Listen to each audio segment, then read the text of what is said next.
میں اس کی قضا کی جا سکتی ہے۔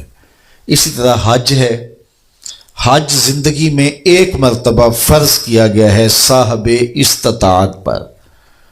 عورت محرم کے ساتھ حج کرے گی، اگر محرم نہیں ہے اور عورت استطاعت رکھتی ہے، اس کے پاس مال کی فراوانی ہے لیکن محرم اس کے پاس نہیں ہے۔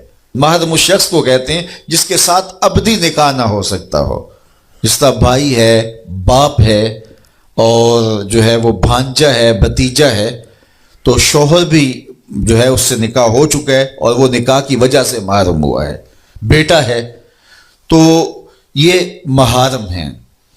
تو محرم کے بغیر اگر عورت حج کرے گی یا عمرے کے لیے جائے گی، جس طرح آج کل کسی اور کے ساتھ بھیج دیا جاتا ہے، تو یہ سفر معصیت ہے، گناہ کا سفر ہے۔ عورت کے لیے جائز نہیں ہے کہ وہ مرد کے بغیر اپنے شوہر، بھائی، بیٹے، بھانجے، بھتیجے یا باپ کے بغیر وہ 92 کلومیٹر 3 فرلانگ سے زیادہ کا سفر کرے۔ اگر کرے گی تو مجرم ہوگی۔ اسی لیے اس کو عمرے پر بھی جانے کی اجازت نہیں، حج پر بھی جانے کی اجازت نہیں صاحب استطاعت ہونے کے باوجود۔ تو پھر اس کو بازار جانے کی اجازت کیسے ہوگی؟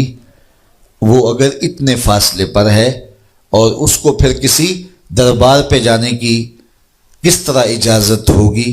اعلیٰ حضرت علیہ رحمہ سے سوال ہوا تو آپ نے ایک بزرگ کا حوالہ دے کے فرمایا کہ ان سے جب یہ پوچھا گیا تو وہ فرمانے لگے، تم یہ مجھے پوچھتے ہو کہ اس کا جانا جائز ہے یا نہیں، مجھ سے یہ پوچھو ان پہ لعنتیں کتنی برستی۔ تو اگر محرم نہیں ہے تو پھر عورت حج پہ بھی نہ جائے، عمرے پہ بھی نہ جائے۔ تو عورت کہتی ہے کہ میرا جی چاہتا ہے کہ میں روضہ رسول دیکھوں، میرا جی چاہتا ہے کہ میں کعبۃ اللہ کے نظارے کروں، اور میرے پاس محرم نہیں ہے اور آپ مجھے روک رہے ہیں۔ تو بی بی میں نے نہیں روکا، اللہ کے رسول نے روکا ہے۔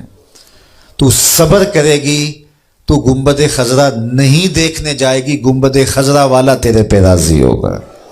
تو کعبہ دیکھنے نہیں جائے گی، کعبے والا تیرے پہ راضی ہوگا، اس لیے کہ تو نے کعبے والے کے حکم کو مانا ہے، گنبد خضرا والے کے حکم کو مانا ہے۔ تو استطاعت ہونے کے باوجود عورت کے پاس اگر محرم نہیں ہے تو وہ حج کو نہیں جائے گی۔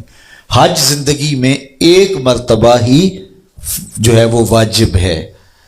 ایک روایت میں آتا ہے 5 سال کے بعد حج کے وجوب کے حوالے سے ایک روایت میں آتا ہے، لیکن علماء نے اس کو استحباب پر محمول کیا ہے، اور وہ یہ ہے کہ جو صاحب استطاعت ہے وہ ہر 5 سال کے بعد حج کر لیا کرے، تو اس کے لیے یہ برکت والی چیز ہے۔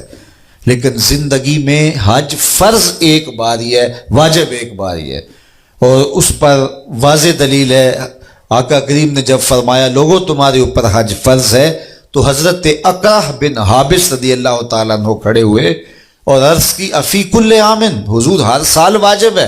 حضور خاموش رہے، پھر کہا لوگوں حج پہ جایا کرو، تمہارے اوپر حج واجب ہے۔ تو انہوں نے پھر کہا حضور ہر سال واجب ہے، حضور پھر خاموش رہے۔ تو تیسری مرتبہ جب پھر فرمایا تو انہوں نے پھر یہ بات کہی، تو پھر حضور نے وقفہ سکوت کو توڑتے ہوئے فرمایا تم سے پچھلی امتیں نبیوں پر کثرت سوالات کی وجہ سے ہلاک کر دی گئیں، زیادہ سوال نہ کیا کرو۔ لو قلت نعم لوجبت، اگر میری زبان سے ہاں نکل جاتی تو واجب ہی ہو جاتا۔ اس سے یہ بھی بات سمجھ میں آئی، وہ زبان جس کو سب کن کی کنجی کہیں، اس کی نافذ حکومت پہ لاکھوں سلام۔ حضور جو کہہ دے وہ دین ہوتا ہے۔ تو حج زندگی میں ایک مرتبہ واجب ہے۔ تو یہ عبادات ہیں۔ اسی طرح نوافل ہیں، نماز جنازہ ہے، اس کے آگے پھر احکامات ہیں۔ نماز جنازہ فرض عین نہیں ہے، وہ فرض کفایہ ہے۔ نمازیں فرض عین ہیں اور جنازہ فرض کفایہ ہے، اور اس کے بعد دیگر کچھ عبادات ہیں۔ تو یہ دوسرا حصہ ہے دین کا۔ تیسرا حصہ دین کا معاملات ہیں۔ معاملات کے اندر ازدواجی زندگی ہے، نکاح ہے، طلاق ہے، خلا کے مسائل ہیں، اسی طرح کاروبار ہے، بیع و شراء ہے، اس کی شرائط ہیں، کاروباری شخص کے لیے ان کا سیکھنا ضروری ہے تاکہ وہ ان اصولوں کے ساتھ تجارت کر سکے۔ اسی طرح دیگر احکام ہیں، وہ سارے وراثت کے مسائل اس کے اندر آتے ہیں، اور بہت سارے مسائل آتے ہیں، تو یہ بھی دین کا ایک حصہ ہے۔ چوتھی چیز اخلاقیات ہیں، ہمارے رویے ہیں، ہمارے انداز ہائے زندگی ہیں۔ ہم نے ہمسائے کے ساتھ رویہ کیا رکھنا ہے، ہم نے ماں باپ کے آداب کی رعایت کیسے کرنی ہے، ہم نے بچوں کی تربیت کیسے کرنی ہے، ہم نے بولنا ہے تو ہمارا انداز تکلم کیا ہونا چاہیے، جھوٹ نہیں بولیں گے، چغلی نہیں کریں گے، غیبت نہیں کریں گے، کسی کا دل نہیں دکھائیں گے، اذیت نہیں پہنچائیں گے، کسی کے پرائیویٹ معاملات کے اندر دخل اندازی نہیں کریں گے۔ اسی طرح جو ہے وہ اور بہت سارے معاملے ہیں جن کا تعلق اخلاقیات سے ہے، اور دین حسن خلق کا نام ہے۔ قیامت کے دن جب نامہ اعمال میں عمل ڈالے جائیں گے، سب سے زیادہ جس عمل کا وزن ہوگا وہ حسن خلق ہوگا۔ تو لوگوں کے ساتھ مسکرا کے ملیں، لوگوں کے ساتھ محبت سے پیش آئیں، لوگوں کے ساتھ جو وعدہ کیا ہے اس کو پورا کریں، جو لوگوں کے ساتھ عہد کیا ہے اس کی پاسداری کریں، اور حسن سلوک کے ساتھ پیش آئیں۔ تو بعض اوقات ہم صرف جو ہے وہ نماز روزے کو دین سمجھتے ہیں، تو یہ سب کچھ سیکھنا چاہیے۔